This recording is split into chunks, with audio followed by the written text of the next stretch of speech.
ሰላም ጤና ይስጥልን ውድ የቻናላችን ተከታታዮች ፕሮግራማችን ቤተሰቦች፣ ይህ አብዲራዋ ቲዩብ ነው።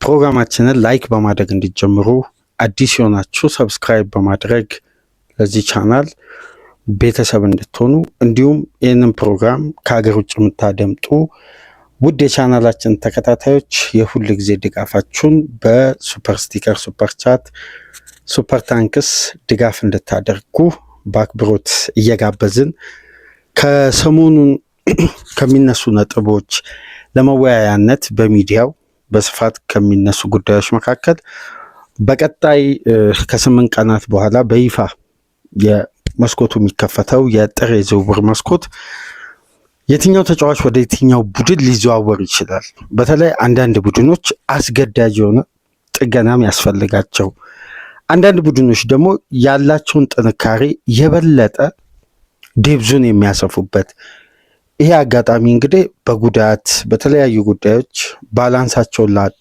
ክለቦች የጥር የዝውውር መስኮት እንደ እፎይታ ያንን ክፍተት ለመሙላት በሚደረግ ጥረት የዛን ያክል የተጋነነ ክፍያ ባይወጣበትም ግን አጋጣሚዎች ሲገኙ ትላልቅ ዝውውሮች የሚፈጸሙበት የዝውውር መስኮት ነው። ከሰሞነኛ ጉዳይ መነሻ በማድረግ እንግዲህ ከ8 ቀናት በኋላ በይፋ ለሚከፈተው የዝውውር መስኮት አንዳንድ ጉዳዮችን ግን ቀደም ብለን ለመወያያነት የምናቀርበው ከመረጃዎችና ከታማኝ ምንጮች ያገኘነውን ጉዳይ እናጋራቸዋለን። አስገዳጅ የሆኑ ዝውውሮች ሊደረጉ ይችላሉ። ከእቅድ ውጪ በአንዳንድ ምክንያቶች አስገዳጅ ሁኔታዎች ሲፈጠሩ ወደ ገበያ የሚወጣበትም አጋጣሚ ይኖራል እና ይህንን ጉዳይ በተመለከተ እንግዲህ አንዳንድ አድማጮችም በኮሜንት መስጫ ሀሳባችሁን እንዲሁም ወቅታዊ ያለውን ሁኔታ ኮሜንት ስታደርጉን ነበርና እስቲ እነዚህን ጉዳዮች ጠቅላላ አድርገን በተለይ በጥር የዝውውር መስኮት ሊፈጸሙ የሚችሉ እድላቸው በጣም ሰፊ የሆነ ከወዲሁ ጭምጭምታዎች፣ ሩመርሶች እየበዙ የመጡት የዝውውር ሂደቶችና ቅድመ ዝግጅት፣ ድርድር፣ አንዳንድ ቅድመ ሁኔታዎች፣ በዝውውሩ ላይ ደግሞ የትኛው ክለብ የተሟላ ፋሲሊቲ ለዝውውሩ ብቁ ነው የሚለው የተሟላ ፋሲሊቲ ያለው የሚለውንም እንመለከታለን። ለአንዳንድ ተጫዋቾች ደግሞ በተቃራኒ ጉዳዮች ውስብስብ ሆነው የሚቆዩበትም ሁኔታ ሊፈጠርም እንደሚችል አንዳንድ ስጋቶችን እየተመለከትን ነው። እስቲ እነዚህ ጉዳዮች ጠቅላላ አድርገን ከዛሬ የእንግሊዝ ጋዜጦች መነሻ እናድርግ። በተለይ ትናንትና የተሰማው የሊቨርፑል አጥቂ አሌክሳንደር ኢሳቅ ቁርጭምጭሚቱ ላይ ባጋጠመው ጠንካራ የአጥንት ስብራት ምክንያት ትናንትና የተሳካ ቀዶ ጥገና አድርጓል። ቀዶ ጥገናው እንግዲህ ቁርጭምጭሚቱ ላይ የተደረገ ነበር። ይህንንም በተሳካ ሁኔታ አጠናቋል። የጉዳቱ አይነት ምን ያክል ለማገገም ከዚህ ቀዶ ጥገና ደግሞ አገግሞ ወደ ሜዳ የሚመለስበት ጊዜ ገደብ አይቀመጥም።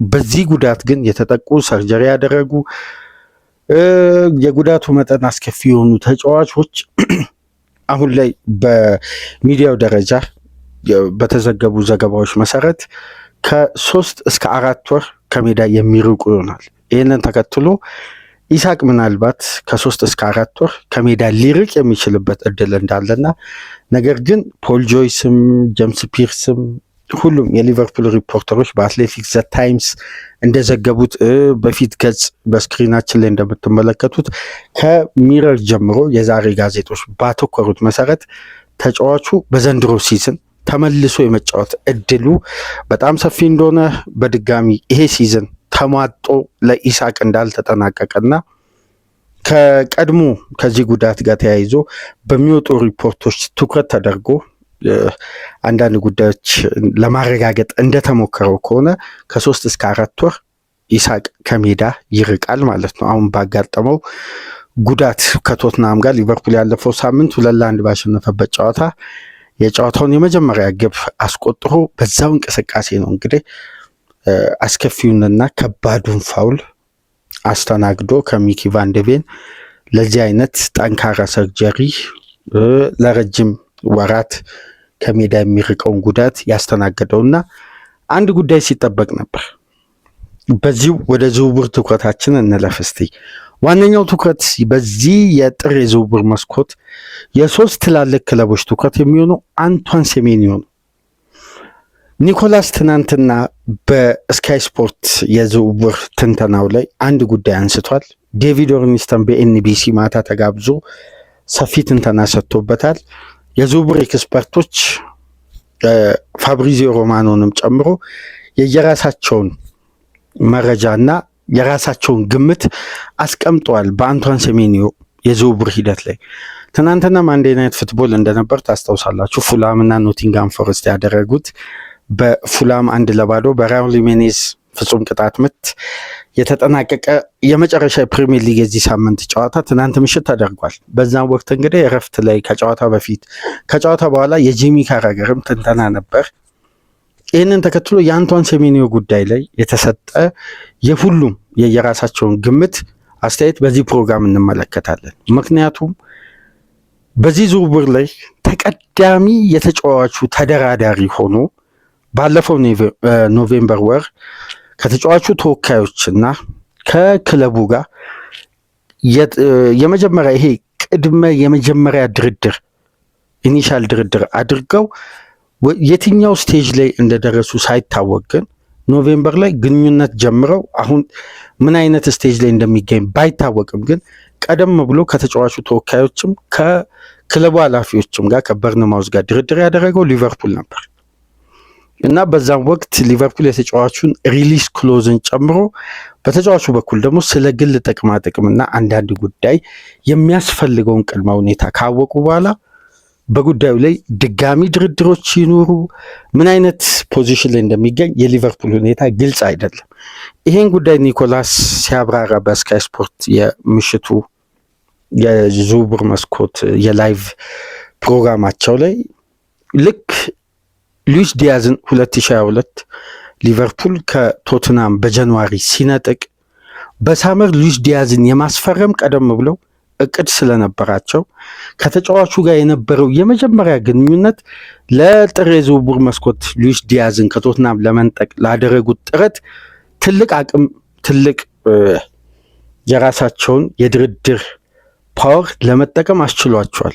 ቀደም ብለው ግን ከተጫዋቹ ተወካዮችና ከፖርቶ ጋር በፈጠሩት የመጀመሪያ የድርድር ግንኙነት ይህን ተጫዋች ወደ ቶትናም ኤርፖርት ለንደን እንደሚዘዋወር በወቅቱ እየሰማን ነበር። ኤርፖርት ወርዶ ለሜዲካል ወደ ቶትናም ይሄዳል ሲባል ነው እንግዲህ ዝውውሩ ሊቨርፑል ሃይጃክ አድርጎ ሉዊስ ዲያዝን ያስፈረመው። ነገር ግን ቀደም ብሎ ሊቨርፑል በዛን ሰዓት የመጣ ሀሳብ ወይም ጥር ላይ ያቀዱት ጉዳይ ሳይሆን በሳመር ለማስፈረም ፈልገው ነገር ግን ያዘገዩበት የራሳቸው ምክንያት ነበር። ከዛም በኋላ ነው ጃንዋሪ ላይ በመጨረሻ ሰዓት ተጫዋቹን መጥለፍ የቻሉት። ከዛም በኋላ በ2023 ኮርሊ ጋክፖን ወደ ማንቸስተር ዩናይትድ ለመዛወር መቃረቡን ስንሰማ ነበር በወቅቱ።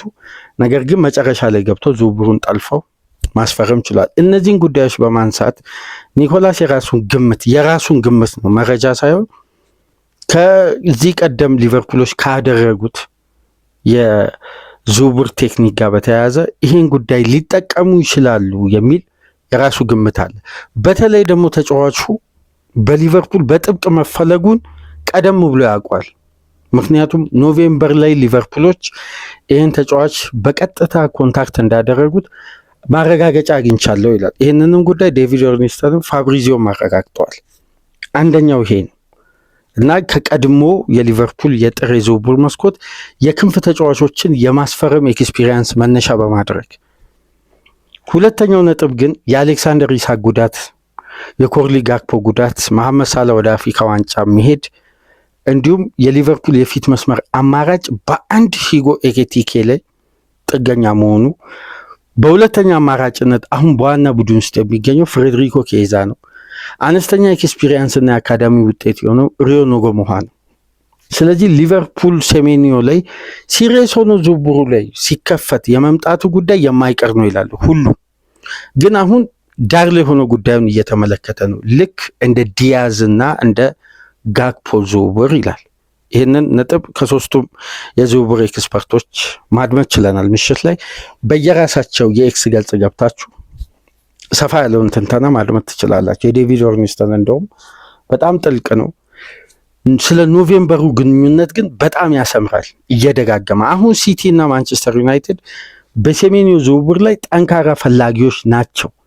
ግን ሊቨርፑል ወደዚህ ዝውውር ከተመለሰ የማግኘት ቻንሱ ከፍተኛ ነው። እንደ ምክንያት የሚጠቀሰው የኖቬምበር ሚቲንግ ነው ይላል። ይሄ የዴቪድ ኦርኒስተንም የፋብሪዚዮም ፔጅ ላይ የተመለከትነው ጉዳይ ነው። የአሌክሳንደር ኢሳክ ጉዳት አስገዳጅ በሆነ መልኩ ወደ ገበያ ሊቨርፑል እንደሚያወጣ ከምሽት ጀምሮ የኢሳቅ ጉዳትን ተከትሎ ዘገባዎች እየወጡ ነው እና የመጀመሪያ ትኩረታቸው ወይም ሌላ ኢላማ የላቸውም በዚህን ሰዓት። ምክንያቱም ገበያ ላይ ዋጋው አክቲቭ ሆኖ ሪሊዝ ክሎዙ ተለቆ ክለቡ አሁን ፍቃደኛ ነው ተጫዋቹን ለመሸጥ። ትልቁ ውሳኔ ያለው በአንቷን ሴሜንዮ በኩል ነው። ሴሜንዮ ወደዚህ ቡድን መሄድ እፈልጋለሁ ሲል ክለቡ ያስቀመጠውን ሪሊዝ ክሎዝ ተቀብሎ ተጫዋቹን መሸኘት ነው። 65 ሚሊዮን ፓውንድ ነው። ግን እዚህ ጋር የሚነሳ አንድ ጉዳይ አለ። 65 ሚሊዮን ፓውንድ አሁን ሴሜንዮን ከፍለው ሪሊዝ ክሎዙን ሙሉ ዳምፕ አድርገው ከወሰዱ በኋላ ክለቦች የሚጠቀሙበት የተጫዋቹ አቁም ሊጉን በደንብ አዳፕት ያደረገ ነው። ምንም አይነት ጥያቄ የሚነሳ አይደለም ስለ አስተማማኝነቱ። ማንቸስተር ቢሄድም አገልግሎቱ የሚያስደንቅ ነው። ትልቅ ክፍተት በተለይ በአፍሪካ ዋንጫ ብራያን ምቤሞን እና አማድን ላጣ የፊት መስመር አማራጭ ትልቅ ለውጥ ያመጣል። በሲቲ በኩልም ቢሄድ የዶኩ መጎዳት መርሙሽም ወደ አፍሪካ ዋንጫ መምጣቱን ተከትሎ በልዩነት እዛ ቦታ ላይ ያገለግላል። የሊቨርፑልንም ክፍተት እንዳነሳውላችሁ ነው። ነገር ግን ተጫዋቹን ከዚህ ጃንዋሪ የዝውውር መስኮት በኋላ እናስፈርም ብለው ቢያቅዱ የተጫዋቹ ክፍያ 26 በመቶ ነው የሚቀንሰው። አሁን ሪሊስ ክሎዙ አክቲቭ ከሆነበት ወደ 44-45 ሚሊዮን ፓውንድ ገደማ ይወርዳል። ይሄ በኮንትራቱ ላይ የጸደቀ ነው። ግን ክለቦች በአንገብጋቢ ሁኔታ አሁን ተጫዋቹን ፈልገውታል። ለዛ ነው በጥር የዝውውር መስኮት በአንድ ህግ የጸኑበት ተጫዋቹም ክለቡም ኤጀንቱም ሁሉም የተስማሙበት አንድ ህግ አስድቀዋል። ከጃንዋሪ 1 እስከ ጃንዋሪ 10 ብቻ ነው ይሄ ሪሊስ ክሎዝ አክቲቭ የሚሆነው ለ10 ቀን ነው። ከዛን ቀን በኋላ በርንማውዝ በፈለገውም ዋጋ መሸጥ ይችላል በዚህ የዝውውር መስኮት። ካልሆነ በሩን መዝጋት፣ ጥያቄዎችን ያለመቀበል መብት አለው። አሁን ዝውውሩን ውስብስብ የሚያደርገው ይሄ ነው። በመጀመሪያ 10 ቀናት ነው ሴሜንዮን ማስፈረም የሚቻለው። ከዛን ቀን በኋላ ይሄ ሪሊስ ክሎዝ ይሄ ክለቦች ፕሮፖዛልና ቼኩን የሚያስገቡበት ቦክስ ይዘጋል። በ11 ሴሜንዮን ማስፈረም አይቻልም በ65 ሚሊዮን ፓውንድ። ግን ከዚህ ቀን ካለፈ አንድ ክለብ ተጫዋቹ ማስፈረም ከፈለገ በተጫዋቹ በኩል ብቻ ሳይሆን ከክለቡ ጋር እንደገና ሌላ ድርድር ያስፈልጋል። አሁን ድርድር የለም። ተጫዋቹ ይስማማል።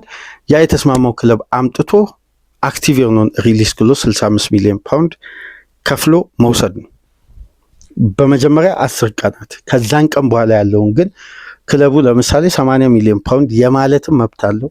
ከዛ በላይም ጨምሮ የመሸጥ መብት አለው። ክለቦች ተደራድረው ግን የሚቀንሱ አይደሉም በዚህ የዝውውር መስኮት። ምክንያቱም በቀጣይ የዝውውር መስኮት በተጨማሪ በሳመር አክቲቭ የሚሆነው የተጫዋቹ ሪሊዝ ክሎዝ 44-45 ሚሊዮን ፓውንድ ነው።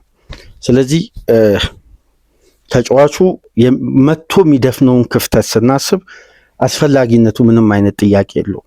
እዚህ ጋር ደግሞ ክለቦች የየራሳቸው የፒኤስአር የገንዘብ ወጪና ገቢን የማመጣጠን ህግ ላይ የሚጣልባቸው ገደብና በተለይ አዲሱ ተሻሽሎ ይጸድቃል የሚባለው ህግ ጫናው የበረታ ስለሚሆን ይህንንም ጉዳይ ከግምት ውስጥ በማስገባት ነው። ሊቨርፑል ግን በዚህ ተጫዋች ዝውውር ላይ ያለው አዝማሚያና ዝምታ መምረጡ ዘጋርዲያን እንደውም ቀደም ብሎ ኖቬምበር ላይ ከተጫዋቹ ጋር በግል ጉዳይ ተስማምተዋል ነው የሚለው ዘጋርዲያን ላይ ብቻ። ይሄ መረጃ ስለተመለከትኩ ነው። እኔ መረጃ አለኝ ኤክስክሉሲቭ ኒውስ ብለው ሊቨርፑል ቀደም ብሎ ፐርሰናል ተርም ኖቬምበር ላይ ከአንቷን ሴሜንዮ ጋር ጨርሷል። የዝውውር መስኮቱ እስኪከፈል ነው የሚጠብቁት።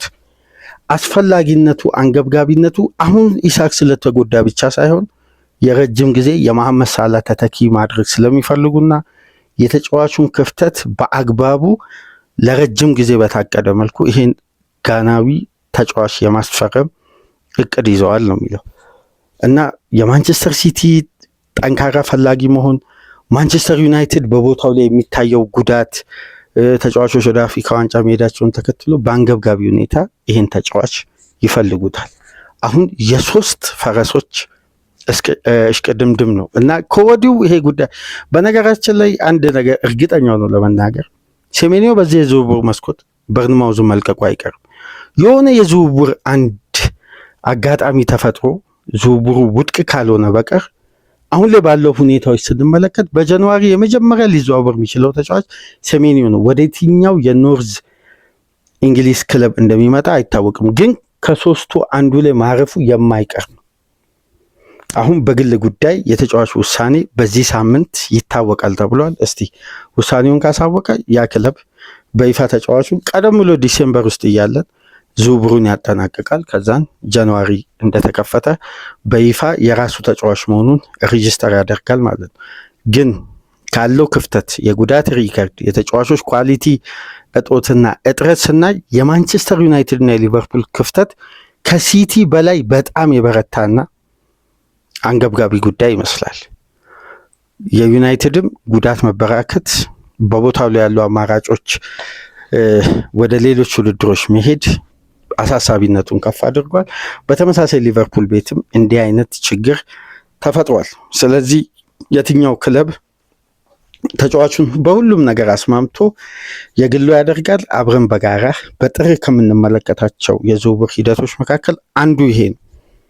ሌላኛው ጉዳይ በሰሞኑን ትኩረት የሳበው እስቲ ወደ ማንቸስተር ዩናይትድ ቤት እንግባና አንዳንድ ጉዳዮች እናንሳ። ኮቢ ሜኑንና ጆሹዋ ዚርኪዚን በተመለከተ እንዲሁም አደም ዋርተን የአደም ዋርተን ጉዳይ ከሊቨርፑልም ጋር ይያያዛል። እስቲ የተወሰኑ ጉዳዮችን እዚህ ላይ እንበልና ወደ ማርክ ጌሂ ዝውውር የምንሄድ ይሆናል።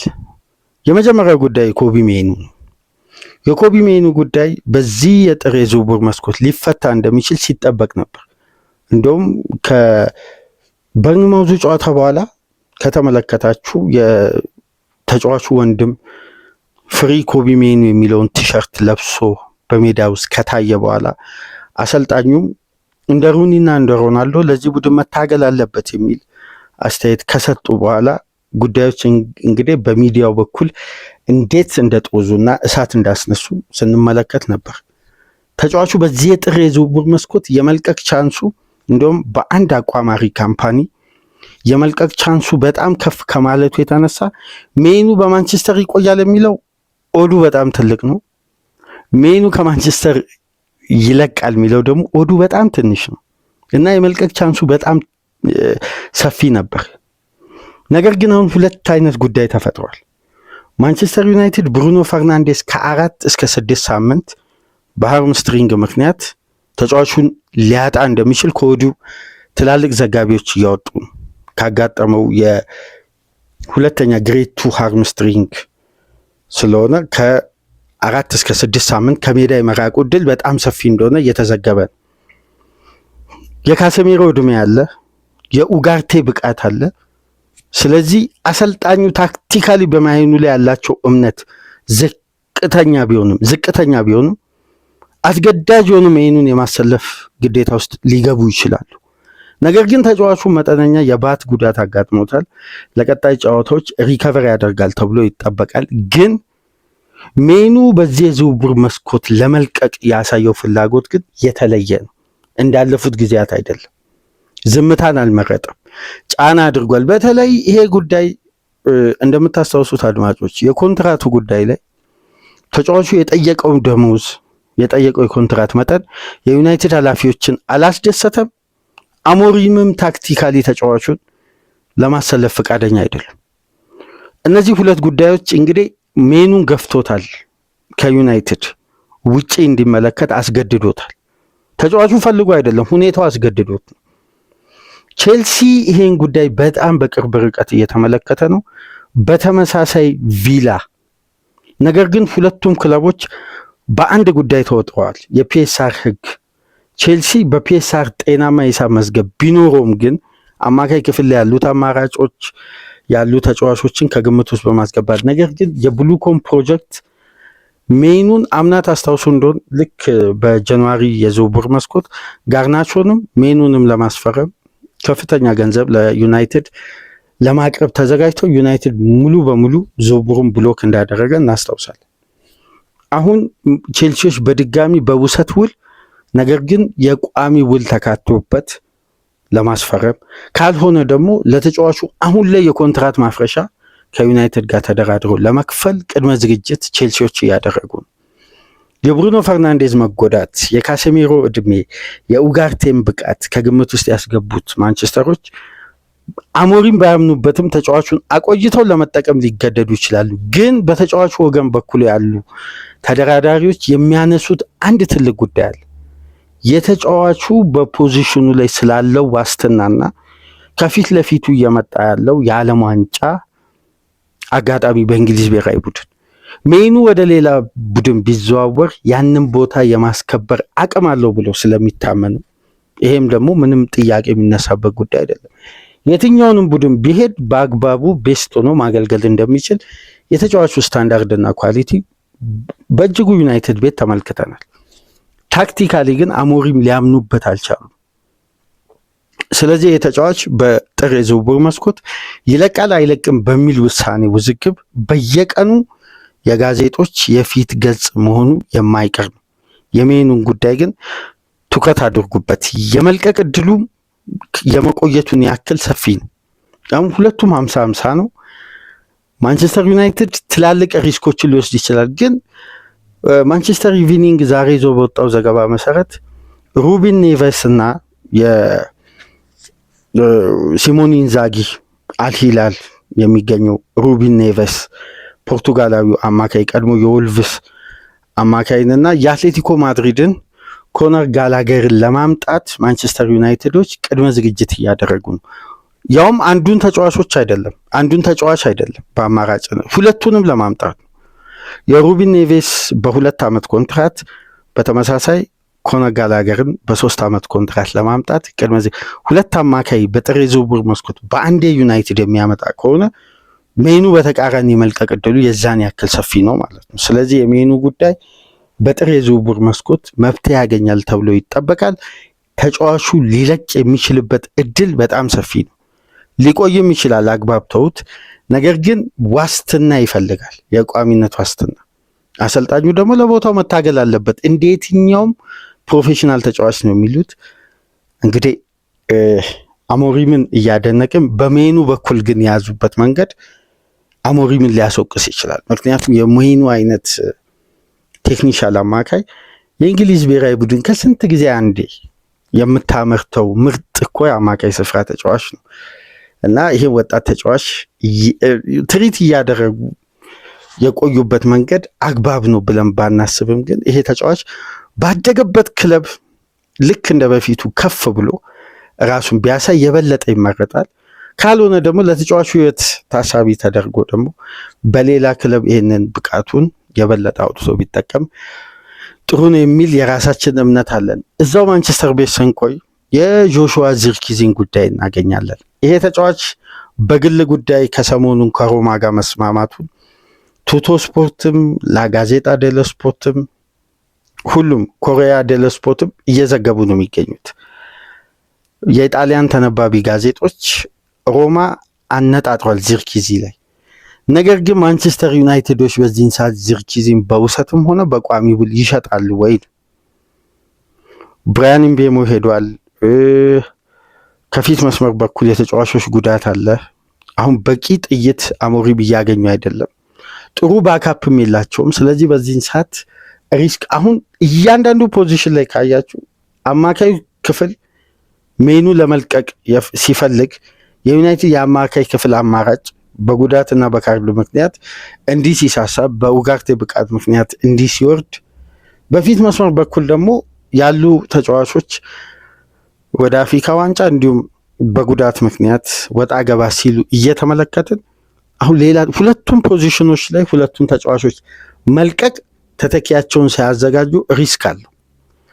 ነገር ግን ፋብሪዚዮ ሮማኖ እንደሚለው ከሆነ ዚርክዚ በግል ጉዳይ ከስምምነት ላይ ሊደርስ በጣም ከጫፍ ደርሷል። አድቫንስድ ስቴጁን አልፈዋል። የግል ጥቅማ ጥቅሙን ለመስማማት ተቃርበዋል። አሁን ክለብ ከክለብ ጋር የሚያደርገው ድርድር በጃንዋሪ 1 ይጀምራል ተብሎ ይጠበቃል። ተጫዋቹ ዩናይትድን ለመልቀቅ ዝግጁ ነው ለቦታው ከመታገል ይልቅ ነው የሚለው። እንግዲህ የጆሹዋ ዚርክዚም ጉዳይ ሌላ ራስ ምታት ነው። የማንቸስተር ዩናይትድ የተጫዋቹ ወሳኝነት ብቻ ሳይሆን ዴብዙ ነው ዋናው። አሁን ዩናይትድ ያለው አማራጭ ውስን ነው። እዚህ ውስን አማራጭ ላይ በቂ ተተኪ ሳያዘጋጅ ተጫዋቹን የሚሸኝ ከሆነ ሌላ ራስ ምታት ነው የሚሆነውና ለሩበን አሞሪም በጥር ዝውውር መስኮት የሜኑና የዚርክዚ ጉዳይ አፋጣኝ ምላሽ ያገኛል ተብሎ ይጠበቃል።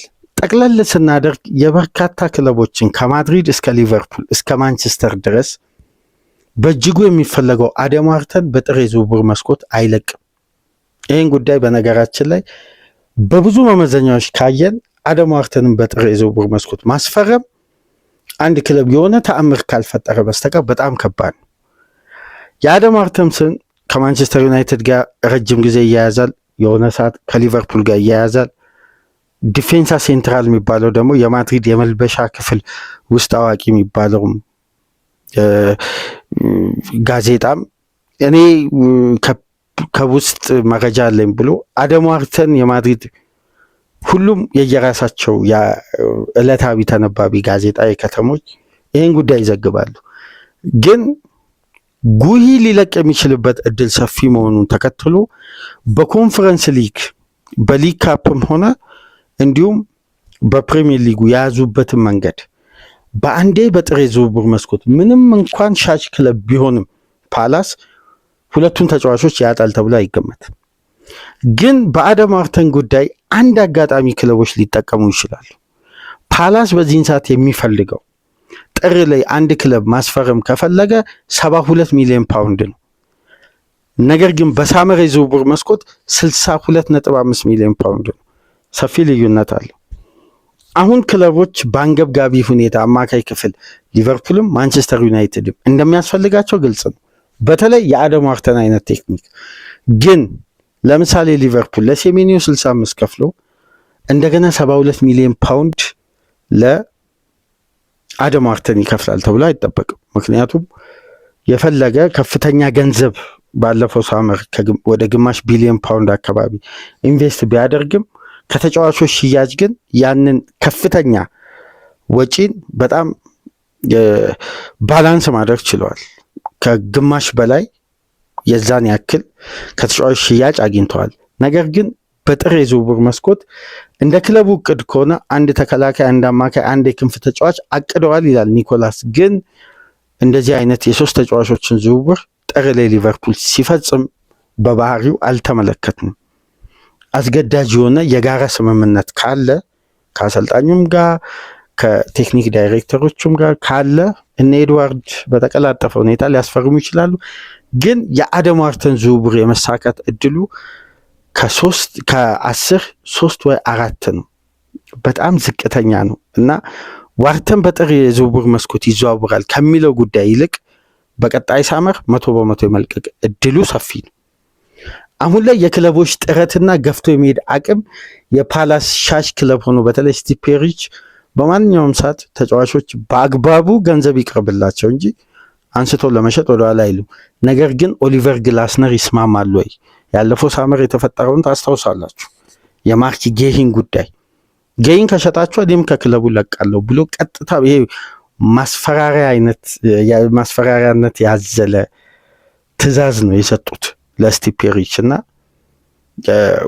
ይሄም ዳይሬክተር ቶሎ የሊቨርፑልን ጥያቄ ውድቅ አድርገው ተተኪ ሳናገኝ በሚል ምክንያት ይሄ ዝውውር አልተሳካም። እስቲ በዚህ ወደ ማርክ ጌሂ ጉዳይ እንሂድና አንድ ከስካይ ስፖርት ከዴቪድ ኦርኒስታ ያገኘነው መረጃ አለ።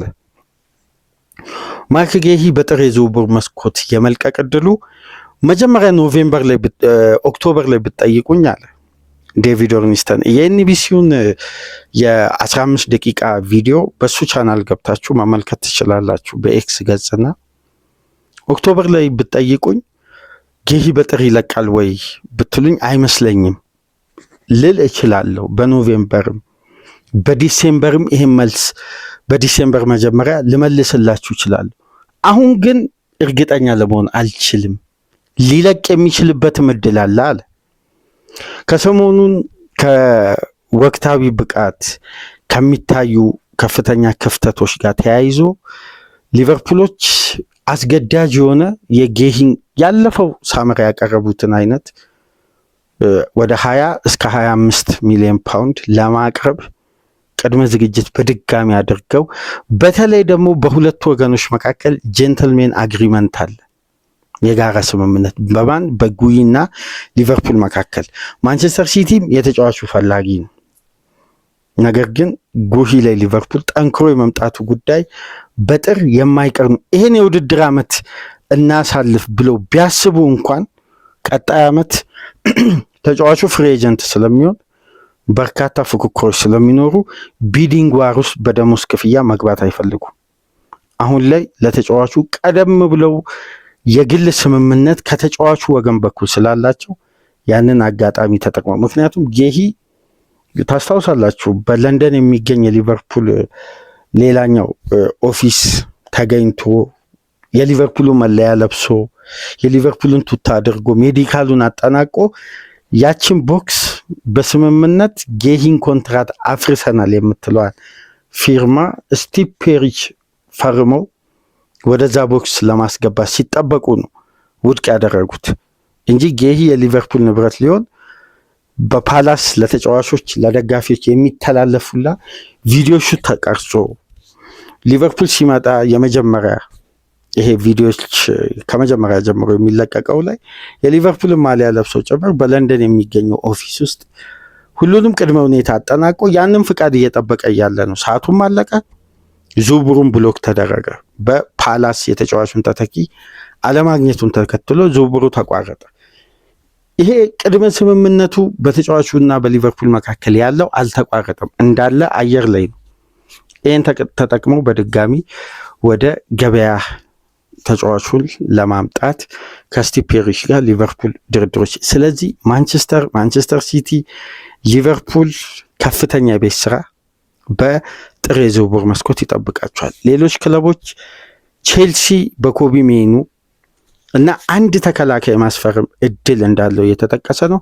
እስቲ ወቅታዊ የዝውውር መረጃዎችን ብትመለከቱ ሁሉም ጋዜጦች፣ ሁሉም ሚዲያዎች ትኩረት ያደረጉት እነዚህ ሶስት ክለቦች የተፋጠጡባቸው ተጫዋቾችና ጥር ላይ ወደ ገበያ መውጣታቸው እንደማይቀር ነው ሁሉም ዘጋቢዎች ላይ የምናገኘውና እስቲ በዚህ ጉዳይ ለመነሻነት እንወያይና ጉዳዮች ጠንከር ብለው ተብራርተው ጊዜው ሲቃረብ ደግሞ በተሻለ ሁኔታ ለእኛ ሲቀርብ በጥሩ ሁኔታ እንግዲህ መረጃዎችን አደራጅተን ወደ እናንተ ይዘን ምንመጣ ይሆናል። ከተመቻችሁ ላይክ አድርጉ። አዲስ ከሆናችሁ ሰብስክራይብ፣ ከሀገር ውጭ የምታደምጡ ደግሞ በሱፐር ስቲከር፣ ሱፐር ቻት፣ ሱፐር ታንክስ ድጋፍ አድርጉ። እስቲ በአርሴናል በኩል የምናነሳው አንድ ስለ ስሪ ቦክስ ስሪ ሲስተም እና ስለ ሶስቱ የክሬቲቪቲ አማካዮች የምንወያይበትን ፕሮግራም ይዘን መጣለን።